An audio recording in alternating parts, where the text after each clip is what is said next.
Well, this is Zenith Aircraft Company, and we're in Mexico, Missouri. And the factory's been here now going on, I think, 27 years. We came out here in the summer of 1992. As those of you that know Zenith know that my dad, Chris Heinz, was the designer of these airplanes. And then we started in 92 to just kind of expand on that, be in the center of this country. And that's why we're located in Mexico, Missouri. And so it's been a really good base for us to manufacture airplane kits. And so that said, we're a relatively compact facility. We get a lot done right here. We don't need to spread out where we're doing, wing assemblies, fuselage assemblies, and so forth, because we manufacture all the different parts and pieces. About 600 different parts we manufacture right here. So that's quite a few different parts. And we're a crew of about 18 of us in the shop. We do a lot of advanced manufacturing now with CNC manufacturing. Most of our growth has been through the acquisition of new technology and new equipment. So rather than just hire more people to do stuff, we find the technology that allow us to do more and more. I'm even proud, I got half of my power here solar. I've got solar panels on the roof right here. So it's kind of neat that we can, again, power a lot of our equipment with solar.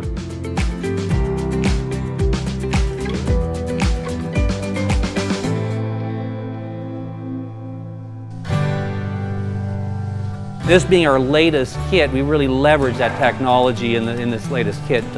Final hole size match drilled parts. You take the parts and pleco them together and rivet them together. It really is that simple.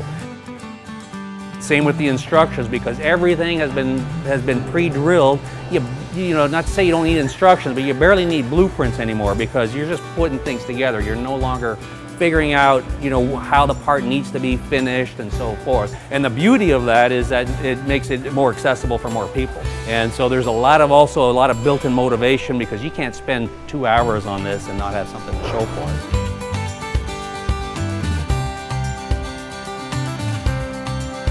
Well, we're here with the STOL CH 750 Super Duty, and the Super Duty, it's like the name implies, it's a Super Duty version of the STOL CH 701, the STOL CH 701 as well as a STOL CH 750, which we've been producing, well, the 701 since the 1980s and the 750 for the last 12 years. And the Super Duty, it's kind of a non-light sport version of the same airplane.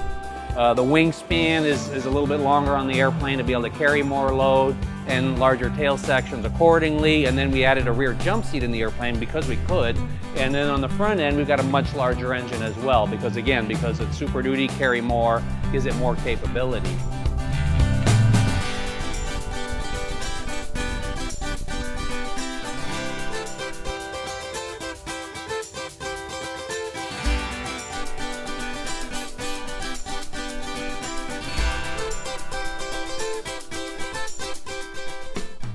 The UnPanel it gives you a lot of extra room in the cockpit. It's nice to be able to get in and out and not having to worry about an instrument panel in your way.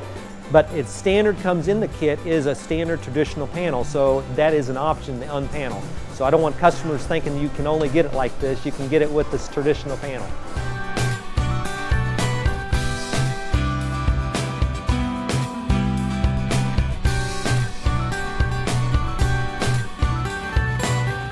Everybody believes that if you're flying a STOL aircraft or flying in the bush, it has to be a tail dragger.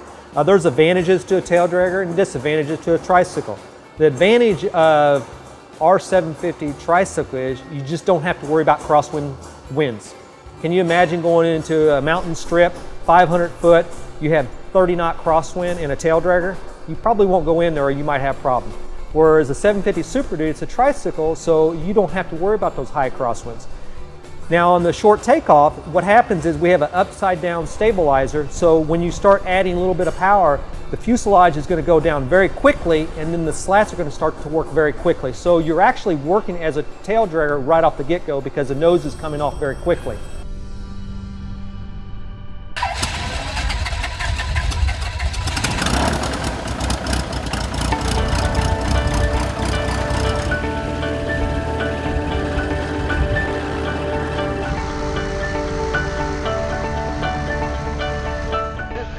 Clear. We got a wind right down the runway. Yep.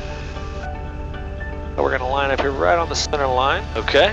You said stick all the way back. Stick all the way back. And then once we start moving, I'll bring the stick forward a little bit. Okay. There it goes. Wow. Unstuck at 29 miles an hour with great visibility. All right. Pretty cool. Awesome.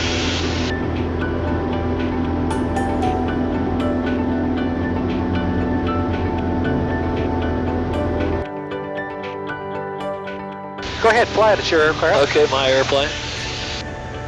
Fly it around for a bit. We'll do a turn to the left. Just notice over the wing there. Very good visibility. That's Chris Hines' design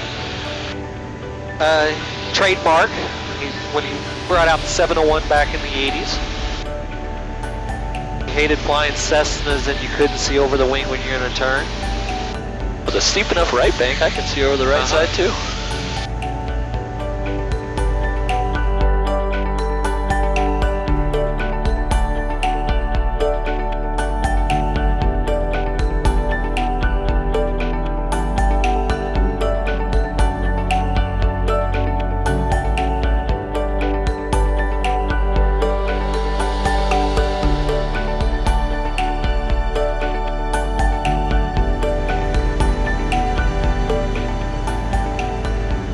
Walk us through the landing a little bit. Okay, so what I like to do, I like to set up for beam the numbers. Okay. Lead off the power, airspeed. Deploy just about 5 to 10 degrees of flaps, and then start my descent. Okay. And then I'll deploy the rest of the flaps on final, which is a total of 15 degrees. And I'll play with pitch and power quite a bit to land short. Okay. Whereas most traditional airplanes, you set up approach speed, pitch angle, and everything. And you just maintain it, trim it out for that. Mexico traffic experimental space to final 418 Mexico.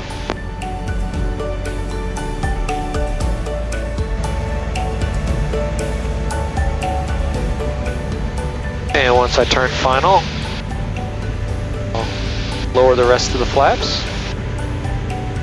I like to be somewhere in the 50s. Okay. When we get on short final, we'll probably be in the 40s. Okay. But at that point, I don't look at the airspeed, I just go mainly by feel.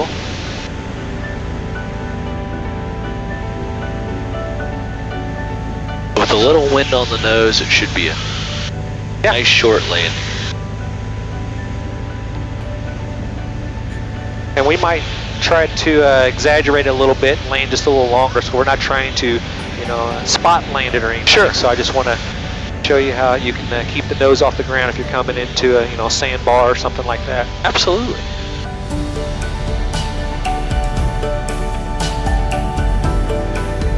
Yeah, it's working. It's a little turbulence right there. Just a little.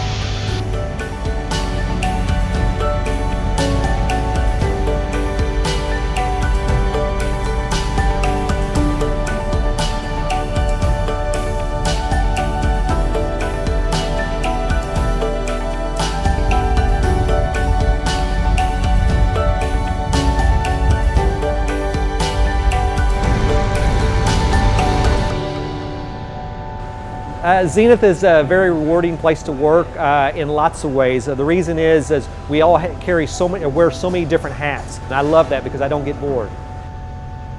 I'll do some.